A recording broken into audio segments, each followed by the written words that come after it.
আল্লাহ তাআলা ডেকে বলেন, হে ঈমানদারগণ, আমি আল্লাহ রাব্বুল আলামিন তোমাদের উপরে রমাদানের রোজাকে সিয়ামকে ফরজ করে দিয়েছি। শুধু তোমাদের উপরে ফরজ করে দেই নাই, তোমাদের পূর্ববর্তী যারা পৃথিবীর জমিনে এসেছিল তাদের উপরে আমি আল্লাহ তাআলা এই রমাদানের রোজাকে ফরজ করে দিয়েছিলাম, তাদের উপরে সিয়ামকে আমি আল্লাহ ফরজ করে দিয়েছিলাম। এর মাধ্যমে যেন লাআল্লাকুম তাত্তাকুন, তোমরা যেন তাকওয়া অর্জন করতে পারো, পরহেজগারিতা অর্জন করতে পারো। ভালো করে বোঝেন, আমি আয়াতে কারিমা তেলাওয়াত করেছি। আল্লাহ বলেন, আল্লাযীনা ইযা যুকিরাল্লাহু ওয়াজিলাত কুলুবুহুম, যারা ঈমানদার, যাদের অন্তরে আল্লাহর ভয় আছে, তাদের সামনে যখন আমি রবের নাম উচ্চারণ করা হয়, ভয়ে তাদের অন্তরাত্মা কেঁপে ওঠে। আপনি যখন রমজানের সিয়াম পালন করেন আমার ভাইয়েরা, আপনি যখন সাহারি খাইলেন, সাহারি খাওয়ার পরে আপনি ইফতারের আগ পর্যন্ত দুপুরবেলা বাথরুমে গোসল করতে গেলেও খান না। কি তৃষ্ণা লাগে, প্রচন্ড রোদ, সারাটা দিন অনেক পরিশ্রম হয়েছে। গোসলখানায় যখন শরীরের ভিতরে বাথরুমের দরজা লাগায় একা একা পানি ঢালতেছেন, ওখান থেকে যদি এক গ্লাস পানি খেয়ে ফেলে দেন, দুনিয়ার কেউ কি দেখতে পাবে? কিন্তু আপনি খান না কার ভয়ে? এর নামই হলো তাকওয়া। ইফতারে 10-20 মিনিট আগে ইফতারি নাড়াচাড়া করেন, ছোলা বুট নাড়াচাড়া করেন, খেজুরের বিচিগুলো আলাদা করেন, তারপরে মুখে দেন না। 2 মিনিট আগেও খান না, কার ভয়? যদি কেউ ইফতারে 10 মিনিট আগে খায়, কি বলেন? ফেরেশতা এসে থাপ্পড় মারবে, কেন খাইলি? হ্যাঁ, তাহলে কার ভয়ে খায় না? এর নামই হলো তাকওয়া। আল্লাহর ভয় যখন আপনার অন্তরে পয়দা হয়ে যাবে, চলে যাবে, ঠিক আছে, সমস্যা নেই। একটু না খেয়ে রোজা রাখা লাগে, তাই আমরা অনেকেই যখন আসে রমজান মাস, পেটের মধ্যে দেখা দেয় ডিজিটাল গ্যাস। আমার এলাকার এক মুরব্বী লাঠি চেনেন আপনারা? এদিক তাকান। ওই লাঠিটা দেয়ালের ভিতরে লাগাইছে, আর ওই লাঠির এক মাথা আবার পেটের মধ্যে এরকম লাগাইছে। মানে এক কথায় বুঝতে পারতেছেন তো নাকি? পেটের ভিতরে লাঠি লাগায়, ওই লাঠি আবার দেয়ালের সাথে লাগে, এরকম ঠেলে ধরে আসে। দুপুরবেলা যখন চাচা এই অবস্থা, লাঠি দিয়ে পেট ঠেলে ধরে আসেন, কাছে বাবা গ্যাস রোজা আছেন নাকি? গ্যাস চাপ দিয়েছে। কয় না, কিছুক্ষণ আগে খাবার খেয়েছি। আল্লাহ দেখে ভয় করি না, তোমার দেখে ভয় করে লাভ আছে? প্রচন্ড গ্যাস, আমি না খায় থাকতে পারি না। আছে না? নাই? সুবিধাবাদ জিন্দাবাদ। রমজান মাস সিয়াম সাধনার মাস। এই মাস হলো মুমিনের ইবাদতের মাস, মৌসুম। যত বেশি ইবাদত করা যায়, যত বেশি মালিককে স্মরণ করা যায়, রমজান রহমত, মাগফিরাত, নাজাত নিয়ে আসে। রমজান পাওয়ার পরেও সে গুনাহ মাফ করাইতে পারে না, তার চাইতে বড় হতভাগা আর কেউ নাই। তো হেলায় খেলায় যেন আমাদের রোজাগুলো নষ্ট না হয়। আমরা ইনশাল্লাহ সিয়াম সাধনা করব। আমরা ইনশাল্লাহ রাতের বেলা, এদিক খেয়াল করেন, দিনের বেলায় হবে সিয়ামুল লাইল। এদিক খেয়াল করেন, সিয়ামুল লাইল এবং কিয়ামুল লাইল করালেন। সিয়াম এবং কিয়াম দুইটাই করতে হবে। সিয়াম সাধনা করব, পাশাপাশি রাতের বেলায় কি করব? তারাবির সালাত আদায় করব। এই কিয়ামুল লাইল যেন আমাদের মিস না হয়। অনেকে রোজা রাখে কিন্তু তারাবি পড়তে চায় না, আছে না? অলসতা করলে হবে না। একটা মাসে তো যত বেশি ইবাদত করা যায়, রমজান মাসের একটি নফল ফরজের সমতুল্য, একটি ফরজ 70টি ফরজের সমতুল্য। সুবহানাল্লাহ। অন্য মাসে দান করলে 1 টাকায় 10 টাকা, কথা কয় না কে? সর্বোচ্চ কত? 70। আর রমজান মাসে যদি এদিক খেয়াল করেন, এই মাসে দান করলেন 1000 টাকায় 70,000 টাকার সব পাবেন। আর রমজান মাসে 1000 টাকা দান করলে 7 লক্ষ টাকা দান করার সব পাওয়া যাবে। সুবহানাল্লাহ। বলেন কত গুরুত্বপূর্ণ, তাৎপর্যপূর্ণ একটি মাস রমাদান। কথা বলেন ঠিক কি না? এটার জন্য হেলায় খেলায় নষ্ট না হয়, আমরা প্রত্যেক দিন সিয়াম পালন করব ইনশাআল্লাহ। রাতের বেলায় কি করব? তারাবি পড়ব। কিয়ামুল লাইল যেন মিস না হয়, ধীরস্থির ভাবে পড়বো, তাড়াহুড়া করব না। এই যে এরপরে আল্লাহ তাআলা বলতেছেন, আল মুকিমিস সালাহ, যারা সালাত কায়েম করে, সালাত কায়েম করতে হবে। আমাদের সালাতের প্রতি খুব বেশি আগ্রহ নাই। মসজিদটা সুন্দর বানাইতে খুব বেশি তোড়জোড় করি, কিন্তু মসজিদে কিভাবে মুসল্লি বৃদ্ধি হবে সেই ব্যাপারে আমরা কেউ খেয়াল করি না। মসজিদগুলো ভেঙে 2 তলা 3 তলা করা হয়, কিন্তু এই মসজিদে সালাত আদায় করার মতো মানুষ পাওয়া যায় না। এমনও মসজিদ আছে, এমনও মসজিদ আছে ফজরের সময় একজন মুসল্লিও নাই, মুয়াজ্জিম একাই আযান দিয়ে একাই নামাজ পড়ে। কথা বলে ঠিক কিনা? রমজান মাসে দেখবেন প্রথম তারাবিতে মসজিদের কানায় কানায় ভরে গেছে। প্রথম তারাবিতে এমনকি রাস্তাতেও 2 কাতার মুসল্লি, কিন্তু প্রথম 2-3-4 দিন তারাবি পার হয়ে যাওয়ার পরে বাইরের কাতার খাওয়া শেষ, বারান্দার কাতার খাওয়া শেষ, এইবার ঘরের ভিতরে খাওয়া শুরু করছে। কাতার খাইতে খাইতে ওই যে আগে 2-3 কাতার মুসল্লি নামাজ পড়তো ঠিক ওই জায়গায় চলে যায়। আবার এই যে কাতার খাওয়া হারিয়ে যাওয়া সেই মানুষগুলো আসবে লাইলাতুল কদর, অর্থাৎ 26শে রমাদানের পরে রাতের বেলায় যে 27শে রজনী আসে, লাইলাতুল কদর তালাশ করার জন্য আল্লাহর বান্দারা হাজির হবে। বলেন তো 27শে রাতেই লাইলাতুল কদর, নাকি শেষের দশকের যে কোনো বেজোড়া রজনীতে কদর চলে আসতে পারে? সেটা 21 হতে পারে, 23 হতে পারে, 25 হতে পারে, 27 হতে পারে, 29 হতে পারে। আল্লাহ রসুল রমজান মাসের শেষের দশকে এসে এত ইবাদতে ব্যস্ত হয়ে যেতেন, তার পরিবারের সকল সদস্যদেরকে উৎসাহ দিতেন। আর আমরা শেষের দশকে এসে মার্কেটে কেনাকাটা নিয়ে ব্যস্ত হয়ে যায়। কথা ঠিক না? এত মার্কেট, মহিলা মানুষ স্বামীরে বলতেছে তুমি মার্কেটে যা, আমার পছন্দের কাপড় কিনতে পারবে না, টাকা ছাড়তে দাও তো আমারে। কয় টাকা দিবা? 10,000 20,000 টাকা মার্কেট করার জন্য দিলেন। আপনার বউ যায়া রমজান মাসে দিনের বেলায় মার্কেট করতে যায়া মার্কেটের চাপে গরমে রোজা ভাঙ্গা জুস খাওয়া শুরু করছে। কথা কোন ঠিক কি না? রোজা ভাঙ্গে কি খায়? জুস। রাগ করেন না, অনেকে ওটা ভাষা করতেছেন, খারাপ লাগতেছে তাই না? আমার একটা সমস্যাটা কি জানেন, আপনাদেরকে বলি।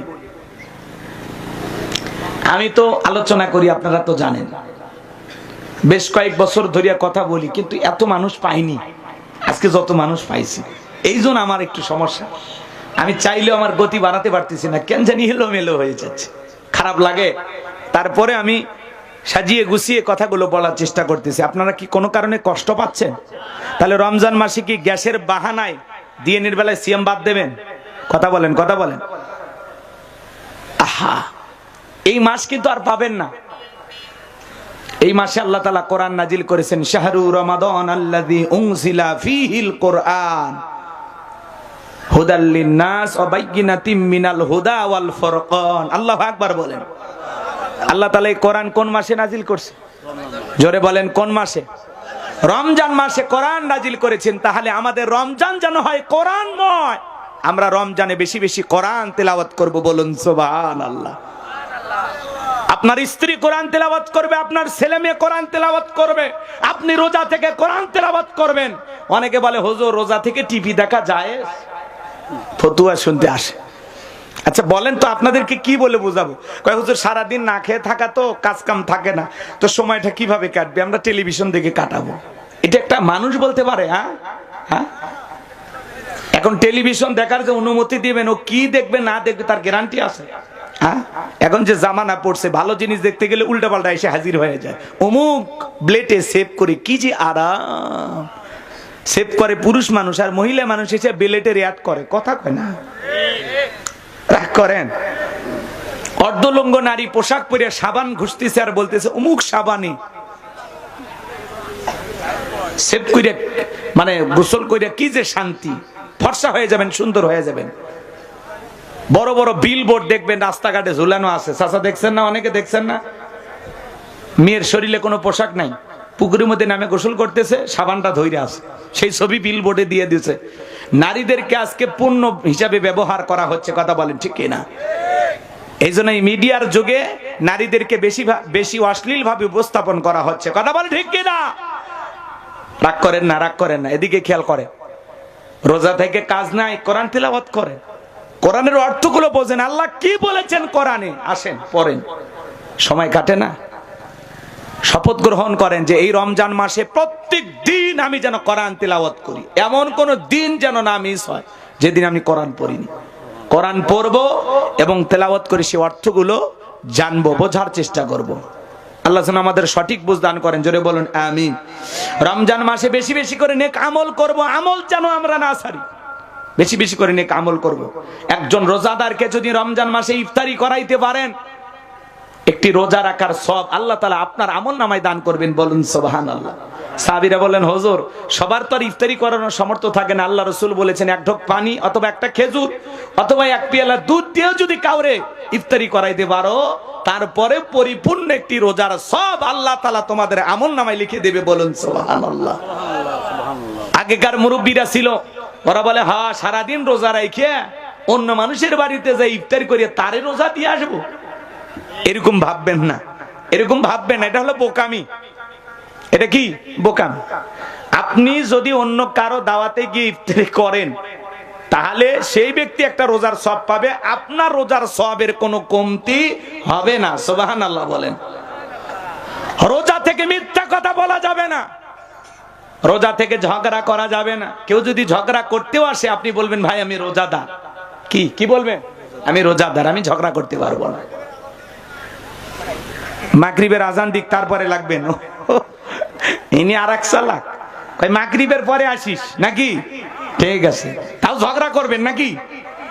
তো মাগরিবের পরে ইফতারি কইরা তো একটু সময় পাইছেন, ওই সময়টা একটু বিশ্রাম নেন, তারপরে তো আবার তারাবি পড়তে হবে। তো ঝগড়া করবেন কখন?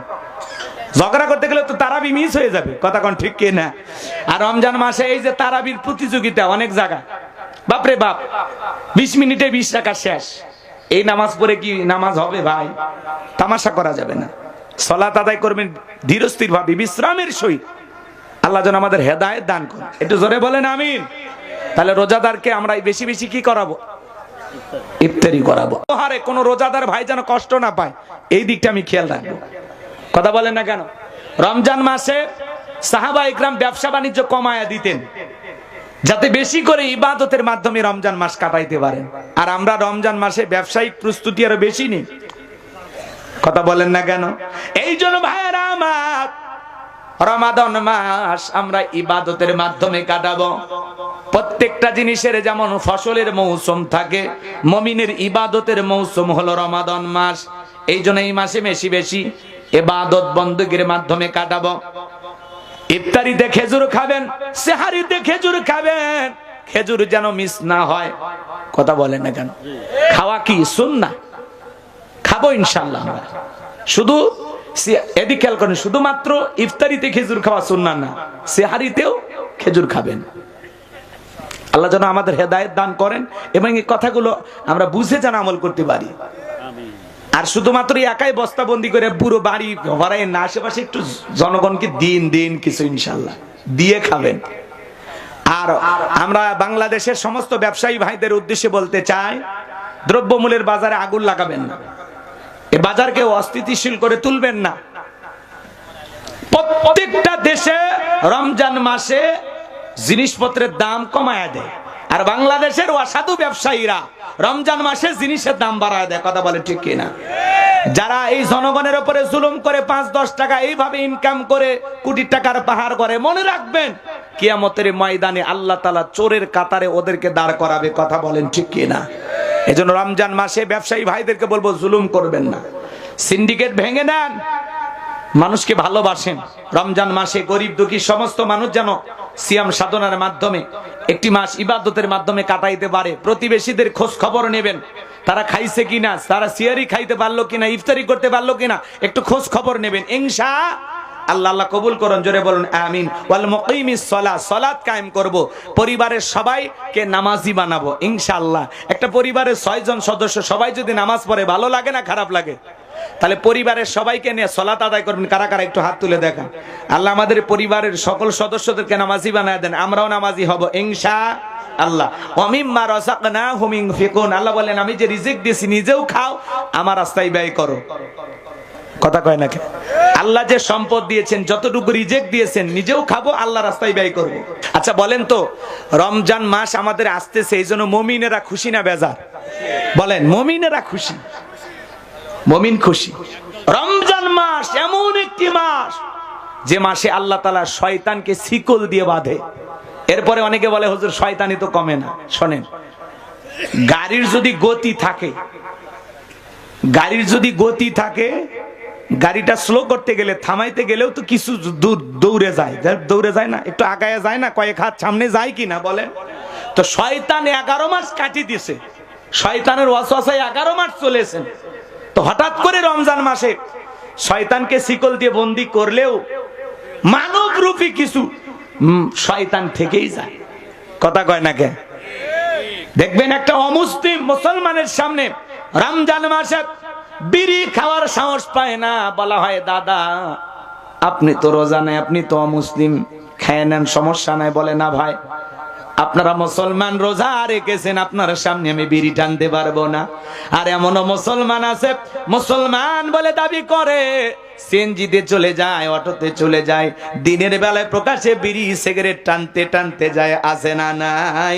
রমজান মাসে হোটেলে পর্দা লাগাইয়া, কালো পর্দা টাঙাইয়া ভিতরে খায় যারা, ইবলিসের বন্ধু তারা।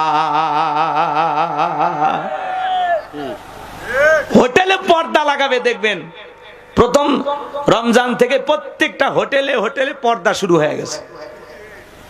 আহা মুসলমান, আপনি একটা কাপড়ের পর্দা টাঙায় ভিতরে খাইতেছেন, বলেন তো বাজান আল্লাহ দেখে না? আপনি রমজান মাসে একটা সুস্থ মুসলমান, আপনি রোজা না থেকে চা খাইতেছেন, বিড়ি খাইতেছেন, আহা হোটেলের ভিতরে যায় বিবি ভাত রান্না করেন, হোটেলে কিনে খাচ্ছেন, খেলাই খেলাই সিএমের প্রত্যেকটা দিন চলে যায়, আপনি রোজা রাখেন না? অনেক মুসলমান আছে না খায় থাকতে পারে না, বলে হুজুর আমার খুব কষ্ট হয়। শয়তান আপনাকে ধরে বসেছে। ছোট ছোট বাচ্চা দেখেন না, 8-10 বছর, মা বাবারে বলে আব্বা মা আমারে ডাক দিবা, আজকে আমি সিয়ারি খাবো। কথা কন, ছোট্ট বাচ্চাগুলো 8-10 বছর বয়স, তারা সিয়াম পালন করে। সুবহানাল্লাহ। অনেকের সন্তান যারা সিয়াম পালন করতে ইচ্ছে, ছোট বাচ্চা, এদেরকে উৎসাহ দিবেন। কথা কয় নাকি? উৎসাহ দিবেন, নিষেধ করবেন না।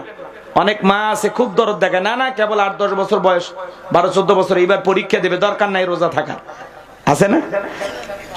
ইবাদতের ব্যাপারে উৎসাহ দেবেন, বাধা দেবেন না। আল্লাহ যেন আমাদের হেদায়েত দান করেন। একটু জোরে বলেন আমিন। কষ্ট পাচ্ছেন আপনারা? এতক্ষণ যে কথা বললাম, এখান থেকে একটি কথা হলে আমলের নিয়তে ঘর পর্যন্ত নিয়ে যাবেন তো ইনশাআল্লাহ। রমজান মাসের ওয়াজ আমরা সবাই শুনি। আপনাদের মসজিদের জুমা খতিব সাহেব তিনি অলরেডি আলোচনা শুরু করে দিয়েছেন যে ভাই আমরা রমজান মাস আসতেছে, প্রস্তুতি নিই। কিন্তু আমরা ছোলা বুট কিনা খেজুর স্তূপ কইরা প্রস্তুতি নিলে হবে না, আমলের প্রস্তুতি নিতে হবে। কথা বলে ঠিক কিনা? আমরা প্রস্তুতি বলতে বুঝি কি, বেগুনির চপ বানাইতে হবে, বেসন কেন, চানাচুর নিয়ে আসো, বুন্দা বানাও, ছোলা বুট কেন, খেজুর কেন, বাড়িতে খাবারের স্তূপ নিয়ে আসছে, এর নাম কি প্রস্তুতি? নাকি আমলের প্রস্তুতি নিতে হবে? বলেন। খাবার তো খাবেন, যতটুকু লাগে ততটুকু খাবেন। অন্য মাসে যেরকম খাবার আপনি বাড়িতে রিজার্ভ করেন না, এই রমজান মাসে খাবার রিজার্ভ করার কোনো প্রয়োজন নাই। আল্লাহ রুজি রোজগারের ব্যবস্থা করে দেবে। কথা বলেন ঠিক কিনা?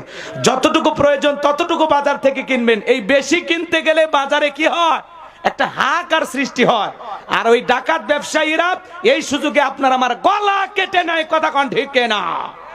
এই জন্য হাফ কেজি চিনি লাগলে হাফ কেজি কিনবেন, 10 কেজি চিনি কেনার দরকার নাই। খেজুর হাফ কেজি লাগলে হাফ কেজি কিনবেন, 10 কেজি কেনার দরকার নাই। কথা কোন ঠিক কিনা? আর আমরা বলতে চাই যে বিগত 16 বছর এই দেশের মানুষ যে জুলুম নির্যাতনের শিকার হয়েছিল, 2000 মানুষের রক্তের উপরে আপনি ক্ষমতার চেয়ারে বসেছেন। এই রমজান মাস নতুন একটা ইতিহাস যেন আপনার মাধ্যমে তৈরি হয়। বাংলাদেশের রমজান মাসকে কেন্দ্র করে 1 টাকাও যেন জিনিসের দাম না বাড়ে। কথা বলেন ঠিক না? যেখানে অন্যায় সেখানে প্রতিবাদ করে তুলতে হবে। আপনার চোখের সামনে যদি কেউ এলাকায় চাঁদাবাজি করতে আসে, জনগণ সবাই ঐক্যবদ্ধ হয়ে চাঁদাবাজকে পিটাইয়া পুলিশের হাতে তুলে দেবেন। কথা বলেন ঠিক না?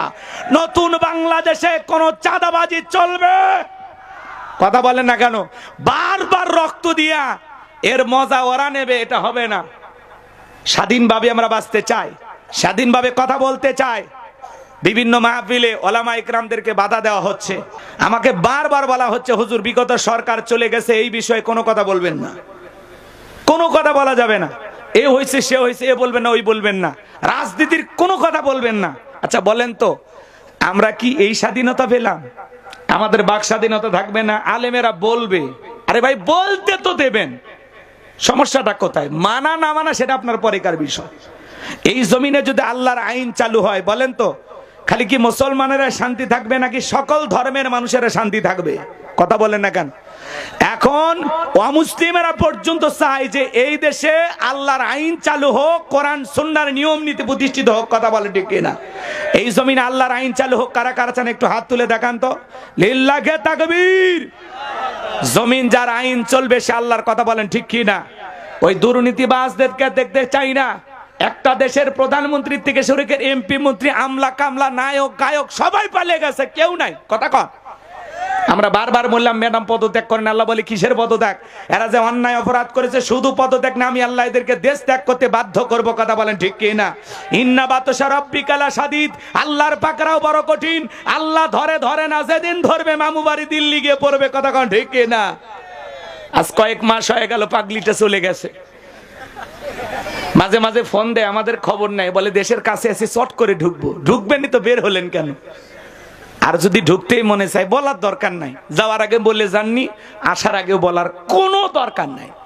যেদিক দিয়ে মন চায় আপনি এই দেশে আসবেন। কথা বলে না কেন? আর যারা পালিয়ে গেছেন, হারিয়ে গেছেন দেশ থেকে, আমরা বলতে চাই শোনেন, দেশের মায়া যদি থাকে বিদেশ থেকে ষড়যন্ত্র করবেন না। কথা বলেন। দেশে যদি আপনাদের ফেরার ইচ্ছা থাকে, দেশটাকে অশান্তির দিকে ঠেলে দেবেন না। আজ হোক কাল হোক আপনি ওই দেশে আসবেন।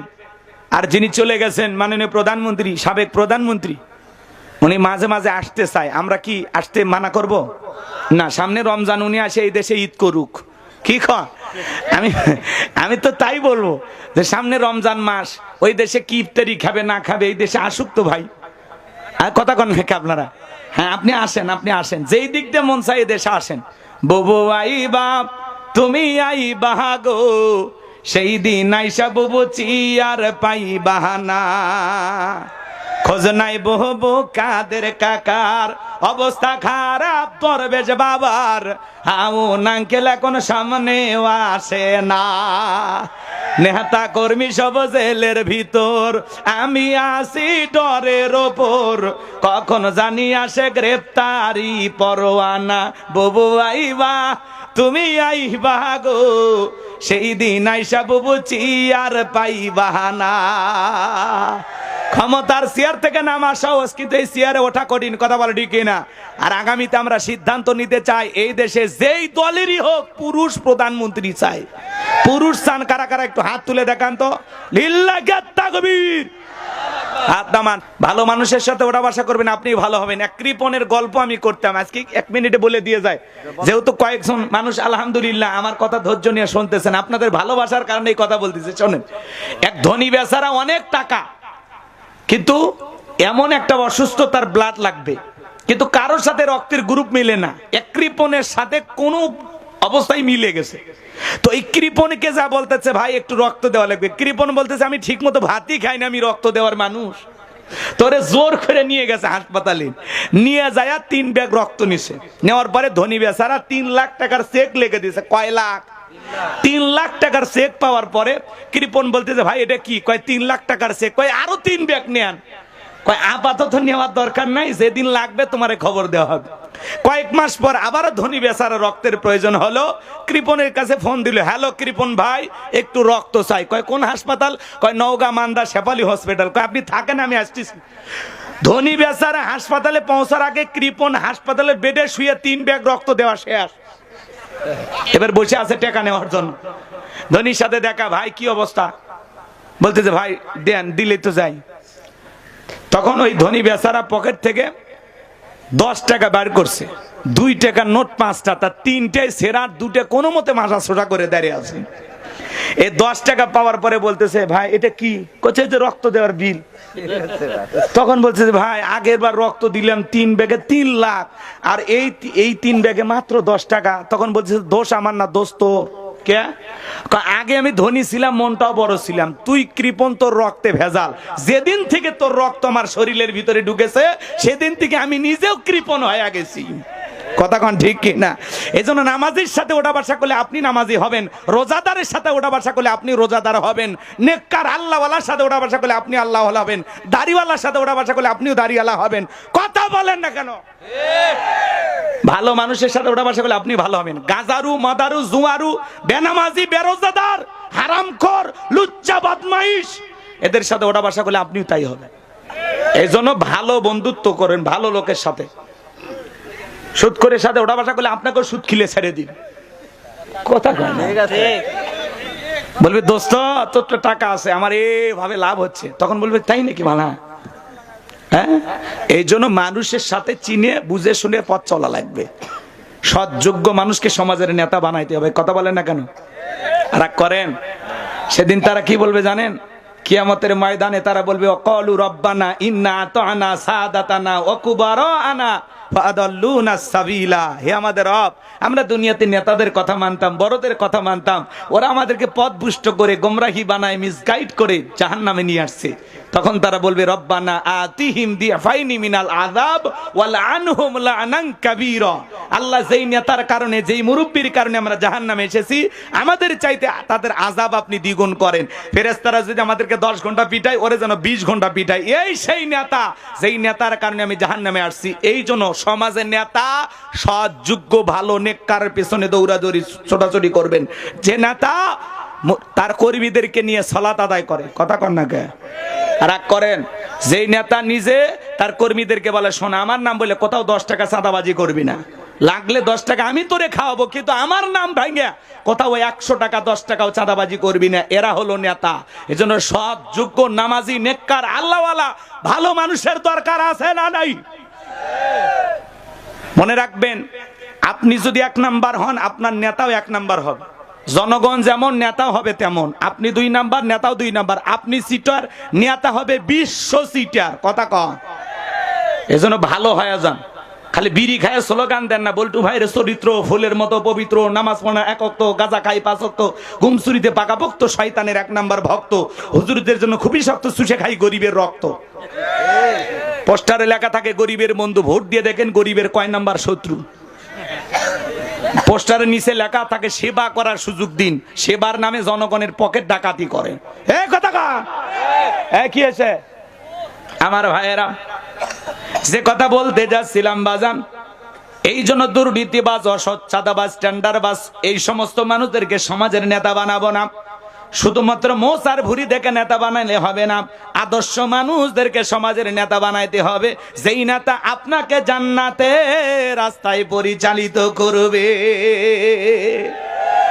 আপনাকে নামাজের দাওয়াত দেয়, আল্লাহর পথে আহ্বান করে, সিরাতাল মুস্তাকিমের পথে পরিচালিত করে।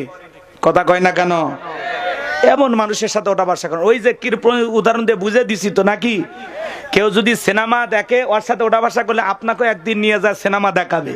কেউ যদি গাঁজা খায়, একদিন আপনি যখন যাবেন, ভাই খুব টেনশনে আছি, বলে টানটা মার। আমি কি খাই জানি, বইয়ের কথা ভুলে যাব। কথা কয় না কেন? আপনাকে একদিন গাঁজা খাওয়াবে, একদিন ফেন্সিডিল খাওয়াবে, কারণ ওই যে খায়, ওই খাওয়ায় আপনাকে ওই দুষ্ট লোক বানায় দিবে। কথা কি বুঝতে পারতেছেন? এই জন্য আসুন আমরা একটু বন্ধুত্ব করার আগে হিসাব করে বন্ধুত্ব করব। দাড়িওয়ালা, টুপিওয়ালা, নামাজি, নেককার আল্লাহওয়ালাদের সাথে বন্ধুত্ব করলে আপনি নিজেও আল্লাহওয়ালা হয়ে যাবেন। কখন যে আপনি পরিবর্তন হয়ে যাবেন আপনি বুঝতে পারবেন না। কথা কন নাকি আপনারা? এই যে আমরা হুজুর মানুষ চলাফেরা করি, আমাদের সাথে 2-4 জন চলাফেরা করে, আমাদের সাথে মিডিয়ার যারা কাজ করে, দেখবেন চলতে চলতে ওরাও মুখে দাড়ি রাখছে। হুজুরের সাথে যায়, দাড়ি না থাকলে হয়? ড্রাইভারের মুখের দাড়ি নাই, হুজুরের সাথে ঘোরাফেরা করি, মুখের দাড়ি রাখি। কথা কয় না কে? এই যে আস্তে আস্তে তাদের ভিতরে একটা পরিবর্তন আল্লাহ তাআলা করায়া দেয়। কথা কন, কথা কন, কথা কন। ওরাও মুখে দাড়ি রাখে, ওরাও নামাজ পড়ে, আল্লাহ তাআলা পরিবর্তন করে দেয়। এজন্য সৎসঙ্গে স্বর্গবাস, অসৎসঙ্গে সর্বনাশ। বন্ধুত্ব করার আগে বুঝে শুনে বন্ধুত্ব করবেন। কোন গাজারু, মাদারু, জুয়ারু, তাসারু, সুদখোর, ঘুষখোর এদের সাথে সম্পর্ক হবে না, বন্ধুত্ব হবে না। বন্ধুত্ব করব নামাজি, নেককার, আল্লাহওয়ালা, দাড়িওয়ালা, টুপিওয়ালা এদের সাথে। কথা কন? কথা ক্লিয়ার না ভেজাল আছে? মনে জান থাকে। এইবার ভাইয়েরা আমার, হাদিস শরীফের ভিতরে আসছে, নেক আমল করার পরে আপনার অন্তর যদি খুশি হয়ে যায়, ভালো কাজ করার পরে দিলটা যদি উৎফুল্ল হয়ে যায়, মনটা যদি খুশি হয়ে যায়, তাহলে বুঝে নেবেন আপনার ভিতরে ঈমান আছে। সুবহানাল্লাহ কোন? আপনি মুমিন। যদি মন্দ কাজ করার পরে, গুনাহের কাজ করার পরে অনুশোচনা কাজ করে, ইস এই গুনাহের কাজ করলাম, এই অপরাধটা করলাম, এই যে অনুশোচনা যদি আপনার ভিতরে কাজ করে, তাহলে বুঝে নেবেন আপনি মুমিন আছেন। তার মানে ভালো কাজ, নেক কাজ করার পরে মনটা খুশি হয়ে যায়, আর গুনাহের কাজ করার পরে, অন্যায় অপরাধ করার পরে মনের ভিতরে কি আসে? পেরেশানি কাজ করে, অনুশোচনা কাজ করে, তওবা করার আগ্রহ ভিতর থেকে চলে আসে যে না, আমি এই গুনাহ করেছি, আল্লাহর কাছে তওবা করি। তাহলে বুঝে নেবেন আপনার ভিতরে কি আছে? ঈমান আছে। জোরে বলেন কি আছে? তাহলেই মুমিনের খাতায় আপনার নামটা এখনো আছে। আল্লাহু আকবার বলেন। কিন্তু যদি আপনার ভালো কথা ভালো না লাগে, ইবাদতে মনটা না বসে, ইবাদত বন্দী কোনো কিছু যদি ভালো না লাগে, খালি অন্যায় কাজ করতে মজা পান, তাহলে বুঝে নেবেন আপনার ভিতরে ঈমান নামের যে দামি সম্পদ এটা নাই। তাহলে কি কথা বোঝা যায়? আমার ভাইরা মন দিয়ে কথাগুলো শুনে যাবেন। আমি যে কথা বলতে চাচ্ছিলাম, আল্লাহ রাব্বুল আলামিন বলেন, আল্লাযীনা ইযা যুকিরাল্লাহু ওয়াজিলাত কুলুবুহুম। আমার আল্লাহ ডেকে বলেন, যাদের অন্তরে আমি আল্লাহর ভয় আছে, আমার নাম উচ্চারণ করার সঙ্গে সঙ্গে তাদের অন্তরটা কেঁপে ওঠে। যারা ঈমানদার, তাদের সামনে যখন আল্লাহর নাম স্মরণ করা হবে, আল্লাহর ভয়ে তাদের অন্তরে কম্পন সৃষ্টি হবে, অন্তরটা কেঁপে উঠবে। যার অন্তরে আল্লাহর ভয় আছে, সে সুদ খাইতে পারবে না, ঘুষ খাইতে পারবে না, জিনা ব্যভিচার করতে পারবে না, মিথ্যা কথা বলতে পারবে না।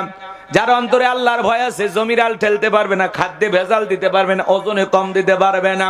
যার অন্তরে আল্লাহর ভয় আছে, সে বাজারে সিন্ডিকেট তৈরি করে দ্রব্য মূল্যের বাজারে আগুন লাগাইতে পারবে না। যার অন্তরে আল্লাহর ভয় আছে, সে বাজারে সিন্ডিকেট তৈরি করে এদেশের মানুষের উপরে জুলুম করতে পারবে না। কথা বলেন ঠিক কি না? আল্লাযীনা ইযা যুকিরাল্লাহু ওয়াজিলাত কুলুবুহুম। যারা ঈমানদার, তাদের সামনে যখন আমি রবের নাম উচ্চারণ করা হয়, ভয়ে তাদের অন্তরাত্মা কেঁপে ওঠে। আল্লাহর ভয়ে, আল্লাহর ভয়ে। আল্লাহর ভয় যদি আপনার অন্তরে থাকে, সুদের টাকা নিতে পারবেন? ঘুষ খাইতে পারবেন? বলেন, মিথ্যা কথা বলতে পারবেন? পারবেন না। আল্লাহর ভয় যদি আপনার অন্তরে থাকে, এদিক খেয়াল করে শোনেন আমার ভাইয়েরা, কেমন আল্লাহর ভয় অন্তরে থাকতে হবে। খলিফাতুল মুসলিমিন আমিরুল মুমিনিন হযরত ওমরের নাম আপনারা শুনেছেন। আল্লাহ তাআলা তাকে যখন খেলাফতের দায়িত্ব দিয়েছেন, প্রিয়তমা স্ত্রীকে ডেকে বলেন, আব্দুল্লাহর মা, রাঙা তরবারি দাও। আল্লাহ তাআলা ক্ষমতা দিয়েছে, ঘরে বসে থাকলে হবে না, ছদ্মবেশ ধারণ করে দেখতে হবে কার ঘরে খাবার আছে, কার ঘরে খাবার নাই, সমাজে কার কি সমস্যা, আমাকে দেখতে হবে। প্রিয়তমা স্ত্রী তরবারি এনে দিলেন, ডেকে বলে, স্বামী, আপনি যে একা একা বাইরে যান, আপনার কি ভয় করে না? হযরত ওমর ফারুক ডেকে বলেন, মুসলমানের নেতা হবে যারা, আল্লাহ তার নিরাপত্তা দেওয়ার জন্য যথেষ্ট। চিৎকার মেরে বলুন সুবহানাল্লাহ। নেতার মতো নেতা হলে নিরাপত্তা দেবে কে? আর আমাদের সমাজে নেতা কোন সমাবেশে যদি কথা বলতে যায়, কুত্তে দিয়ে পরীক্ষা করে, কেউ বোমা টোমা রাখছে কিনা, পুলিশ, সেনাবাহিনী, কত কে রে, বাপ রে বাপ। হাজার হাজার লোক সিকিউরিটি না দিলে নেতা আসে না। তার মানে বোঝা যায় কি আছে? ভেজাল আছে। খালি আসবেন, জনগণের সাথে মিশবেন, তাহলে বোঝা যাবে আপনি ভালো মানুষ। কথা বলেন। আমার ভাইয়েরা, মন খারাপ করবেন না। আমি গুনাহগার সে কথা বলতে চাচ্ছিলাম। হযরত ওমর ফারুক তরবারি ঘুরতে ঘুরতে ছোট্ট একটা কুটির থেকে দুইজন মহিলার কথোপকথন শুনতে পারলেন। দুইজন মহিলা একজন আরেকজনের সাথে কথা বলতেছে। ওই বাড়ির যে মহিলা, তার মেয়েকে ডেকে বলে, মা, আজকে কি পরিমাণে দুধ দহন করেছো? মেয়েটা ডেকে বলে, মা, পরিমাণে আজকে দুধ একটু কম হয়েছে। মহিলা ডেকে বলে, মিয়া আমার, দুধের ভেতরে একটু পানি মিশায়া দাও। মেয়েটা ডেকে বলে, মা, তুমি কি জানো না বিশ্ব নবীজি খাদ্যে ভেজাল দিতে নিষেধ করেছেন? আমাদের রাষ্ট্রের খলিফাতুল মুসলিমিন আমিরুল মুমিনিন হযরত ওমর দুধে পানি মিশানো নিষেধ করেছেন। মা, এই কাজ করা যাবে না, পরিমাণে কম হতে পারে, কিন্তু খবরদার মা, পানি মিশানো যাবে না। এমন আওয়াজ শোনার পরে হযরত ওমর ফারুক রাদিয়াল্লাহু তাআলা দেরি করলেন না, দৌড়ে বাড়িতে চলে গেলেন। যাই বলে, আব্দুল্লাহর মা, ছেলের বউ পাওয়া গেছে, ছেলের বিয়ে করাইবা নাকি? বলেন তো, ছেলের বউটা চয়েস করলো কি দেখা? তাকওয়া দেখা। জোরে বলেন, কি দেখা? তাকওয়া তাকওয়া তাকওয়া মানে কার ভয়? আল্লাহর ভয়। এদিকে এদিকে খেয়াল করে, যেই মেয়েটা রাতের আধারে আল্লাহর ভয়ে দুধের ভিতরে পানি মিশায় না, তাহলে এই মেয়েটার অন্তরে কতটা ভয় আপনি চিন্তা করতে পারেন? এই জন্য তাকওয়া বা নেককার আবেদা সালেহা মুমিনা এরকম আল্লাহর প্রিয় বান্দি দেখে ছেলের বউ বানাইতে হবে। যে মেয়েটা নামাজ পড়ে, পর্দা করে, আল্লাহর হুকুম মাইনা চলে। আর আপনি কি করেন? নওগাঁয় বসে থাকেন, একটা মেয়ে অটোতে চড়ে যাচ্ছে, বাতাসে চুল দুলতেছে, ওইরকম দেখে বলতেছেন কার মেয়ে? মেয়েটা দেখতে তো সুন্দরী, এরই ছেলের বউ বানাবো। হ্যাঁ, যে মেয়েটা বেপরদায় কলেজে যাচ্ছে, সেই মেয়েটাকে দেখে আপনার পছন্দ হলো, তারে ছেলের বউ বানাইলেন। এই মেয়ে আপনাকে ভাত রান্না করে বলবে আব্বা খান। অত সহজ? অত সহজ না।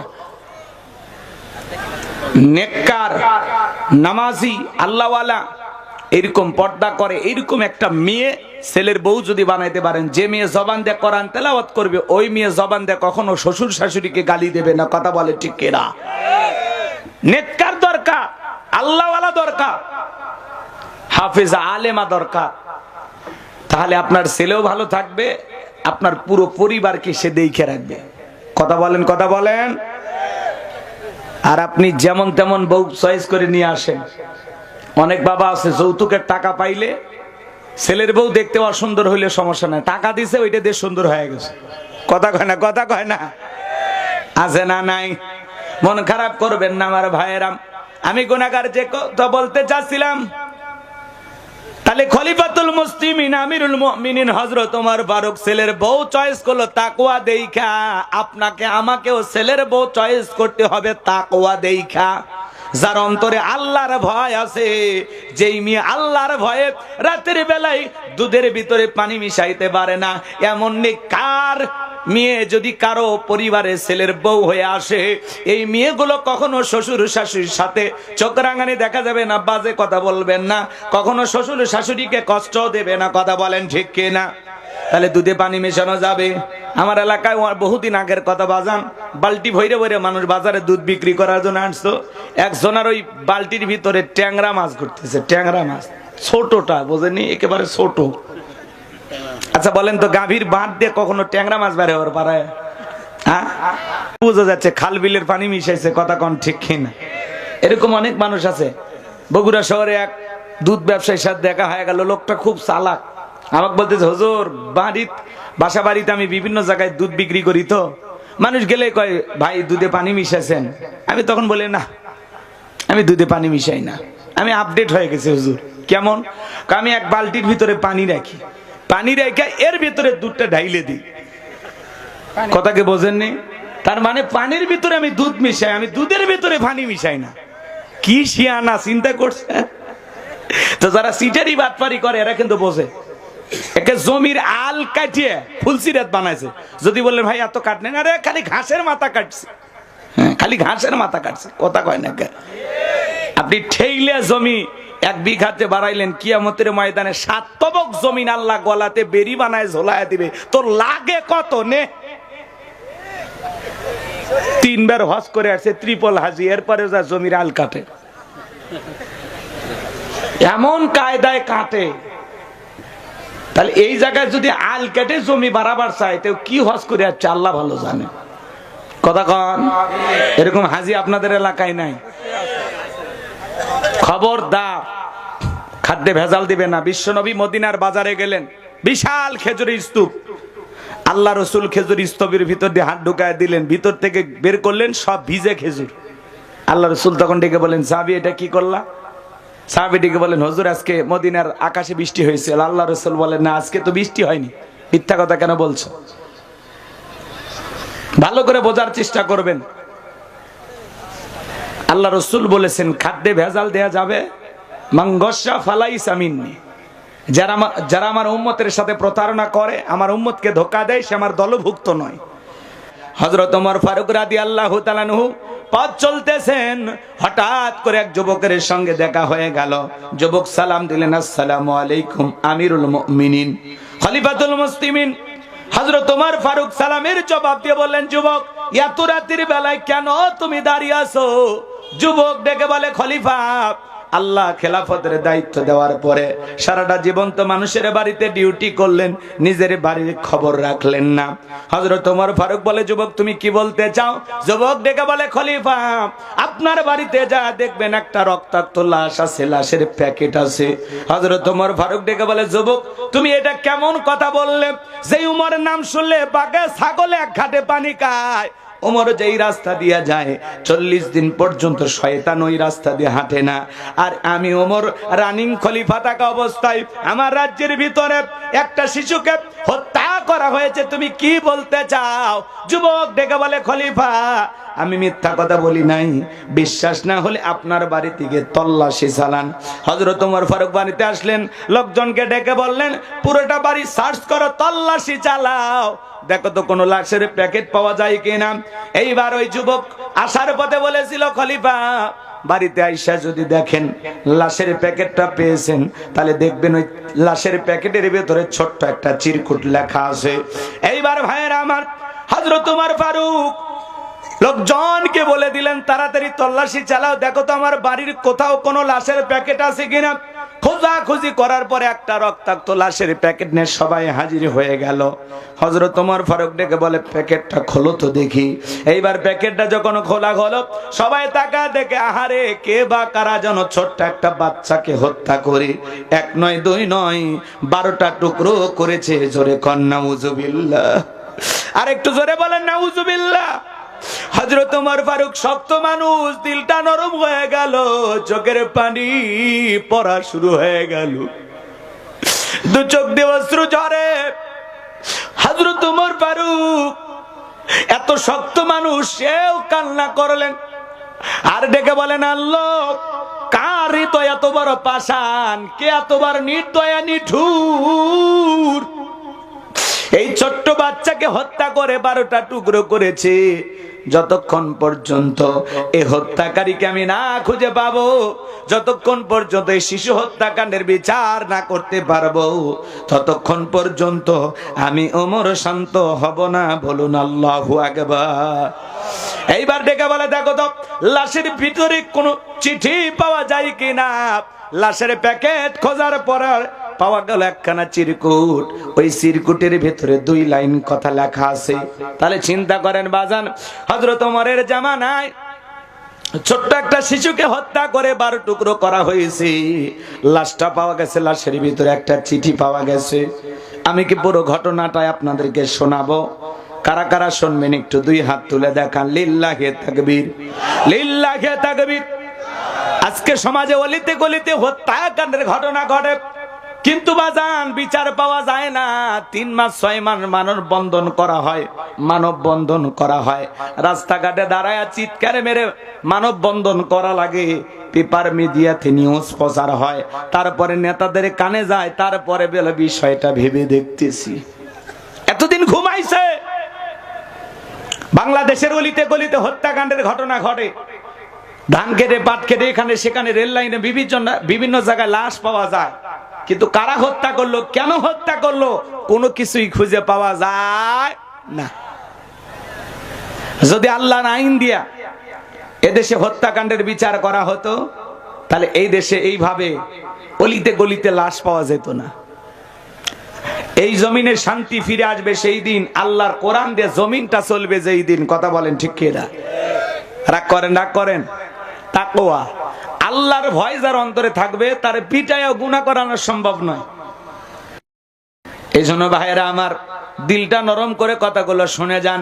আমার আল্লাহ রাব্বুল আলামিন বলেন, আল্লাযীনা ইযা যুকিরাল্লাহু ওয়াজিলাত কুলুবুহুম। আমার আল্লাহ রাব্বুল আলামিন ডেকে বলেন, যারা আমার ঈমানদার বান্দা, তাদের সামনে যখন আমি রবের নাম উচ্চারণ করা হয়, ভয়ে তাদের অন্তরাত্মা কেঁপে ওঠে। অন্তরে কেমন ভয় থাকা লাগবে বাজান। আজকে দুনিয়ার জমিনে আমরা মনে করতেছি খাও দাও ফুর্তি করো, দুনিয়াটা মস্ত বড়, দুনিয়ার রং তামাশায় মেতে আসি, পরকালের ভয় আমাদের অন্তরে নাই, আল্লাহর ভয় আপনার আমার অন্তরে নাই। আল্লাহর ভয় যদি আপনার অন্তরে একবার পয়দা হয়ে যায়, আপনার পিঠাও গুনাহ করা সম্ভব হবে না। যার অন্তরে আল্লাহর ভয় আছে সে দিনের আলোতে রাতের আধারে গোপনে প্রকাশ্যে কোথাও কোনো গুনাহ করবে না।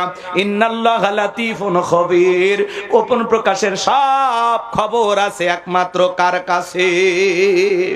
এজন্য যার অন্তরে আল্লাহর ভয় আছে সে দিনের আলোতে হোক রাতের আধারে হোক গোপনে হোক প্রকাশে হোক গুনাহ করবে না। কার ভয়ে?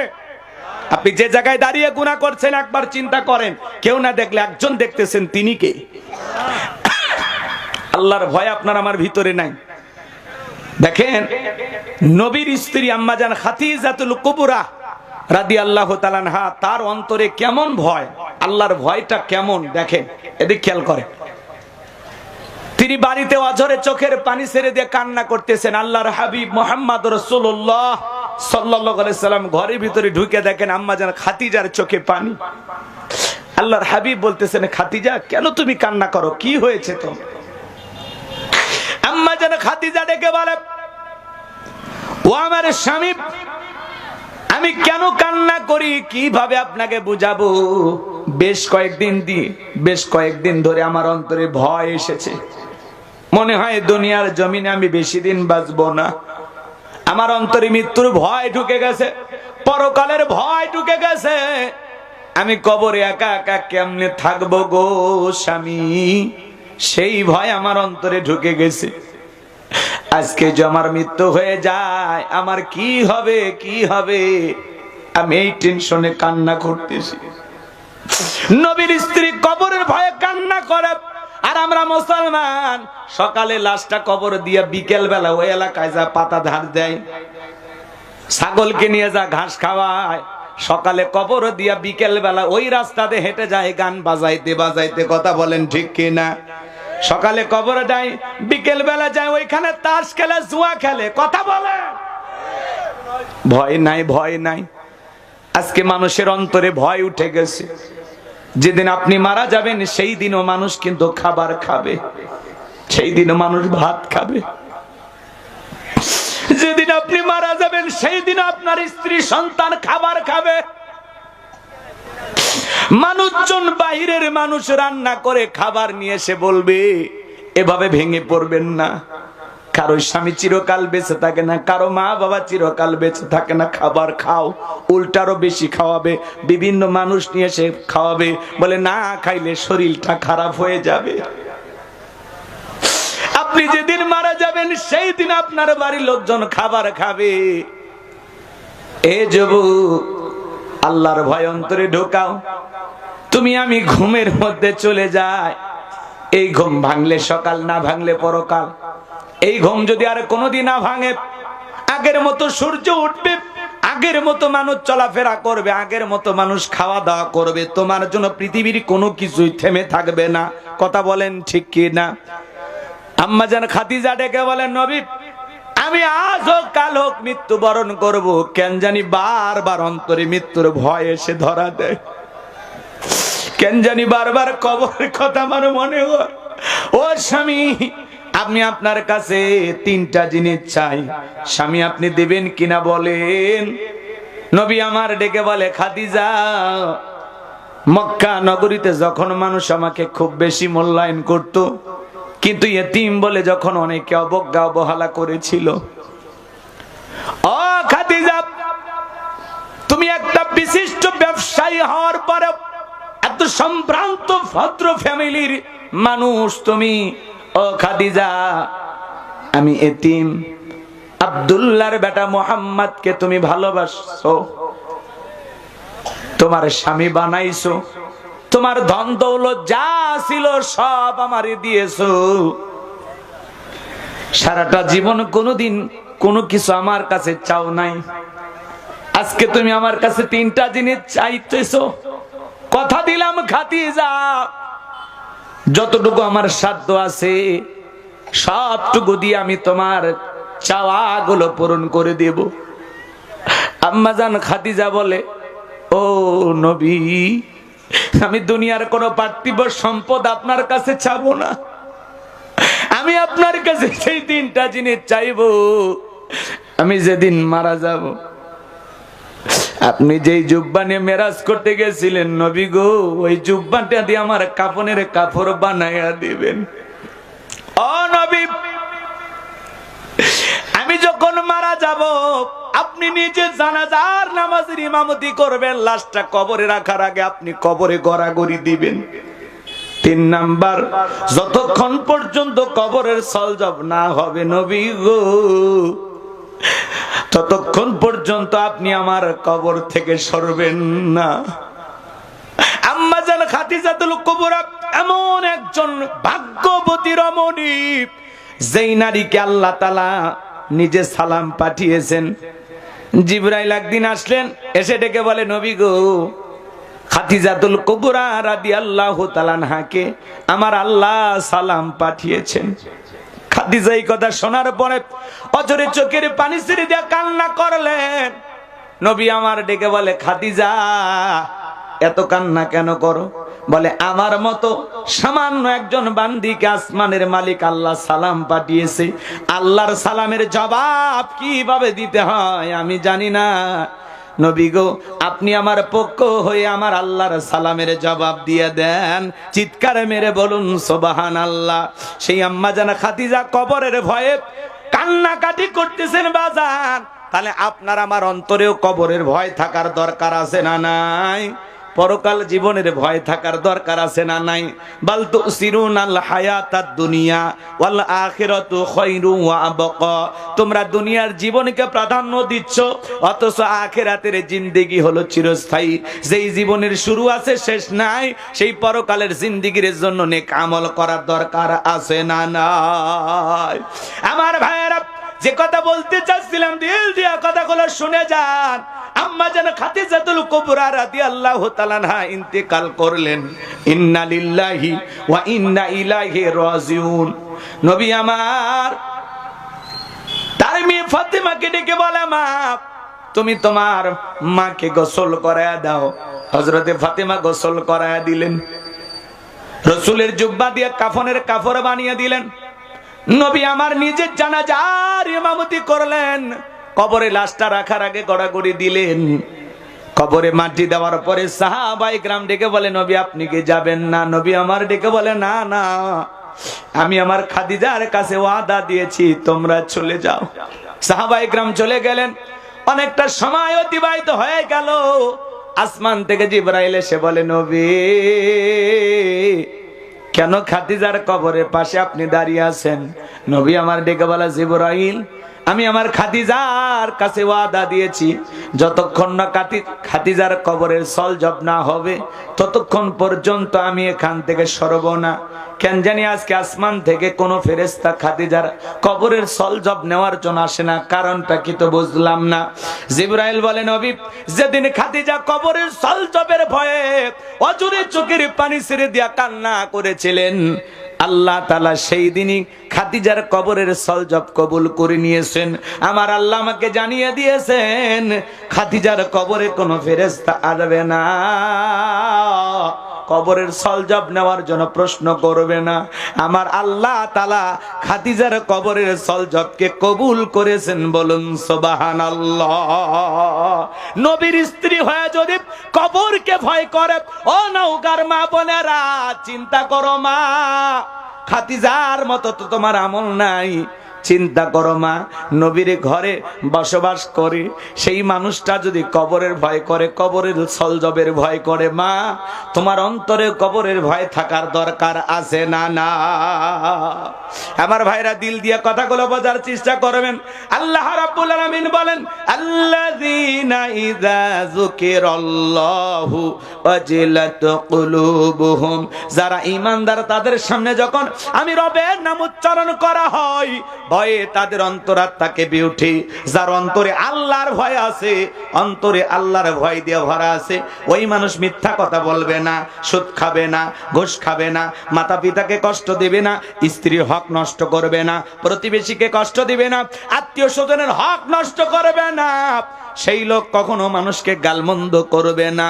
ওই লোকটা এমন মানুষ হয়ে যাবে, এমন সোনার মানুষ হয়ে যাবে, অন্তরে যদি আল্লাহর ভয় থেকে আজান শোনার পরে মসজিদে যেতে হবে, অন্তরে যদি আল্লাহর ভয় থাকে আপনি অফিস আদালতে বৈশাও ঘুষ খাইতে পারবেন না। কথা বলেন ঠিক কিনা? যার অন্তরে আল্লাহর ভয় আছে সে কখনো গুনাহের কাজ করতে পারে না। আল্লাহর ভয়ে সামনে রমজান মাস, গুনাহ ছাড়ার দরকার আছে না নাই বলেন? রমজান মাসে গুনাহ করা যাবে না, বেশি বেশি ইস্তেগফার পড়তে হবে। এদিক খেয়াল করেন, আল্লাহর কোন কোন বান্দা আছেন আল্লাহর ভয়ে গুনাহ ছেড়ে দেবেন? দুইটা হাত তুলে আল্লাহকে দেখান তো দেখি। আল্লাহ আমাদের সবাইকে গুনাহমুক্ত আমল করার তৌফিক দান করুন, জোরে বলুন আমিন। এইবার ভাইয়েরা আমার, আমিরুল মুমিনিন হযরত ওমর চোখের পানি ছেড়ে দিয়া কান্না করেন আর ডেকে বলেন, আল্লাহ যতক্ষণ পর্যন্ত এই হত্যাকারীর বিচার না করতে পারবো ততক্ষণ পর্যন্ত আমি ওমর শান্ত হব না। সেনাবাহিনীর লোকদেরকে, প্রশাসনের লোকদেরকে চতুর্দিকে সরায় দিলেন, যাও তল্লাশি চালাও, যেভাবে হোক এই হত্যাকারীকে খুঁজে বের করতে হবে। কয়েকটা দিন অতিবাহিত হয়ে গেল, হত্যাকারী খুঁজে পাওয়া যায় না, কে বাচ্চাটাকে হত্যা করলো।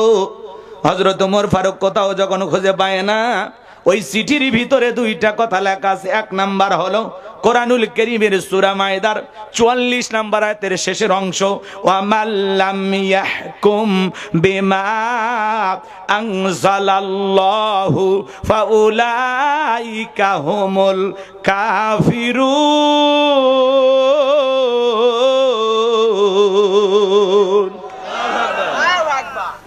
আল্লাহ রাব্বুল আলামিন জানিয়ে দিলেন, আল্লাহর বিধান মোতাবেক যারা বিচার কার্য ফয়সালা করে না, আল্লাহর কোরআন দিয়ে যারা বিচার কার্য ফয়সালা করে না, এরা হলো কাফের। ওয়ামাল্লাম ইয়াহকুম বিমা আনজালাল্লাহু ফাউলাইকা হুমুজ জালিমুন। আল্লাহর বিধান দিয়ে যারা বিচার কার্য ফয়সালা করে না, এরা হলো জালেম। ওয়ামাল্লাম ইয়াহকুম বিমা আনজালাল্লাহু ফাউলাইকা হুমুল ফাসিকুন। আল্লাহর কোরআন দিয়া, আল্লাহর বিধান মোতাবেক যারা বিচার কার্য পরিচালনা করে না, আল্লাহর আইন দিয়ে যারা বিচার করে না, এরা হলো ফাসিক, এরা হলো পাপাচারী। আল্লাহর কোরআন দিয়ে যারা বিচার করে না, এরা কাফের। এরা কি? এরা কি? কত বড় হুমকি দেওয়া হয়েছে খলিফাকে, যে খলিফা আপনি যদি আল্লাহর কোরআন দিয়ে এই লাশের বিচার না করেন তাহলে আপনি কুফরি করলেন।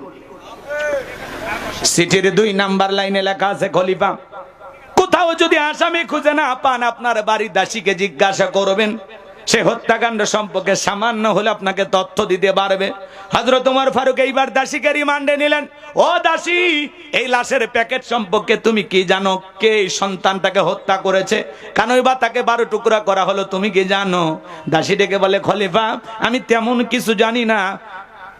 একটা নারী এসেছিল আপনি বাড়ি থেকে যাওয়ার পরে, প্রতিদিনের মতো আমি যখন বাড়ির গেটটা লাগানোর জন্য গেলাম, সেদিন দেখেছিলাম এত সুন্দরী নারী, হুরে মদিনাও বললে ভুল হবে না, এত সুন্দরী মেয়ে আমি কখনো দেখি নাই। মেয়েটা বাড়ির ভিতরে প্রবেশ করে প্যাকেটটা রেখে চলে গেল। আমি মেয়েটার পিছনে ফলো করতে চলে গেলাম, মেয়েটার পিছনে ফলো করতে লাগলাম। মেয়েটার পিছনে হাঁটতে হাঁটতে তাকায় দেখলাম জঙ্গল দেখা যায়। ওই জঙ্গলের ভিতরে ছোট্ট একটা ঝুপড়ি ঘর আছে, ছোট্ট একটা কুটির ঘর আছে। ওই ঘরের ভিতরে মেয়েটা প্রবেশ করলো। আমি এতটুকু তথ্য জানি, বাকিটা আমি জানি না। এখন যদি পুরোটা আপনাকে জানতে হয়, ওই ঝুপড়ি ঘরে বসবাস করা মেয়েটাকে জিজ্ঞাসা করলে সেই মেয়েটাই বলে দিতে পারবে এর হত্যাকারী কে। হযরত ওমর ফারুক দেরি করলেন না, সেনাবাহিনী বাড়ির চতুর্দিকে ঘেরাও করলেন। দরজায় ডাক দেয়, এ দরজা খোলো। ভিতর থেকে আওয়াজ আসে, আপনি কে? বলে, আমি খলিফাতুল মুসলিমিন আমিরুল মুমিনিন হযরত ওমর তোমার দরজায় দাঁড়িয়ে আছি, তুমি দরজা খুলে দাও। বৃদ্ধ মানুষ, হযরত ওমরের নাম শোনার পরে কলিজায় পানি নাই, দরজা খুলে দিলেন। আমার ভাইয়েরা, মুরব্বির সাথে হযরত ওমর সালাম বিনিময় করলেন। জিজ্ঞাসা করেন, মুরব্বি বাড়িতে কে কে আছে? বলে, আমি আর আমার মা, মরা একটা মেয়ে আছে। মেয়েকে ডাক দেন। মেয়েকে ডাক দেওয়া হলো। জিজ্ঞাসা করা হলো, মহিলা বলো তো এটা তোমার কে হয়? বলে, আমার বাবা। যেহেতু বাবা মেয়ের সম্পর্ক, ভদ্রলোক কোনো বাজে মন্তব্য করতে পারে না। হযরত ওমর ফারুক দেখে বলে, নারী রে, তাড়াতাড়ি করে বলো আমার বাড়িতে প্যাকেটটা কে রেখেছে? এই সন্তানকে কেনই বা হত্যা করা হয়েছে? এই সন্তান কার? সমস্ত ঘটনা খুলে বলো। আমি ওমর এই হত্যাকাণ্ডের বিচার না করা পর্যন্ত শান্ত হতে পারবো না। বলেন আল্লাহু আকবার। লম্বা ঘটনা, রাত অনেক হয়ে গেছে, সমস্যা নাই না? কষ্ট হচ্ছে আপনাদের না? এখন শোনেন, মূল ঘটনা বলতে গেলে আরো আধা ঘন্টা ওয়াজ করা লাগে। আমি আর এদিকে যেতে পারতেছি না, সংক্ষিপ্ত কথা বলে দিয়ে যায়। শোনেন, মেয়েটা ডেকে বলে খলিফা, এদিক খেয়াল করেন, মেয়েটা ডেকে বলে খলিফা, এই রাজ্যের ভিতরে আমি যতটুকু জানি আপনি হলেন আমাদের খলিফা। ও খলিফা, এই হত্যাকাণ্ড কে করেছে সব আমি আপনাকে খুলে বলবো, আমি একটু মিথ্যা কথা বলবো না। ও খলিফা, এই পৃথিবীর জমিনে আমার 1 নাম্বার অপরাধ গরিবের ঘরে সুন্দরী মেয়ে জন্ম হওয়া, এটা আমার 1 নাম্বার অপরাধ।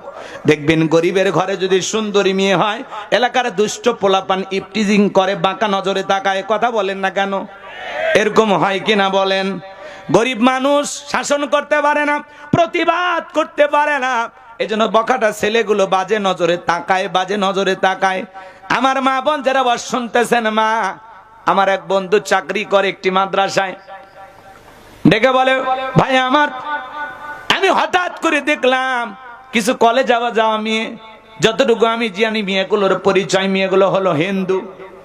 জিজ্ঞাসা করলাম, মা, তোমাদের ধর্মে বোরকা পরার নিয়ম তো আমরা যতটুকু জানি নাই, তাহলে তোমরা হিন্দু মেয়ে হয়ে কেন বোরকা পরতেছো? ডেকে বলে, হুজুর, আপনাকে তাহলে মনের দুঃখটা আমরা খুলেই বলি। আমরা যখন এই দিক দিয়ে কলেজে যাই, কিছু বকাটা ছেলেরা এই জায়গায় বসে থাকে, বাঁকা নজরে তাকায়, আজে বাজে কথা বলে, আমাদেরকে ইনসাল করে, ঠাট্টা বিদ্রুপ করে, হাসি তামাশার চলে, অনেক বাজে বাজে কথা আমাদেরকে শোনায়। আমাদের হিন্দু ঘরে জন্ম হয়েছে, কথা সত্য, আমরা হিন্দু পরিবারের লোকজন, কথা সত্য, কিন্তু আল্লাহ তাআলা আমাদেরকে সুন্দর করে বানাইছে, এদের হাত থেকে তো বাঁচতে হবে। এই জন্য আমরা এই কৌশল অবলম্বন করে বোরকা পরে যখন 2-3 দিন এই দিক দিয়ে যায়, ওই বকাটা ছেলেগুলো প্রথম দিন বসে থেকে দ্বিতীয় দিন থেকে আর বসে থাকে না।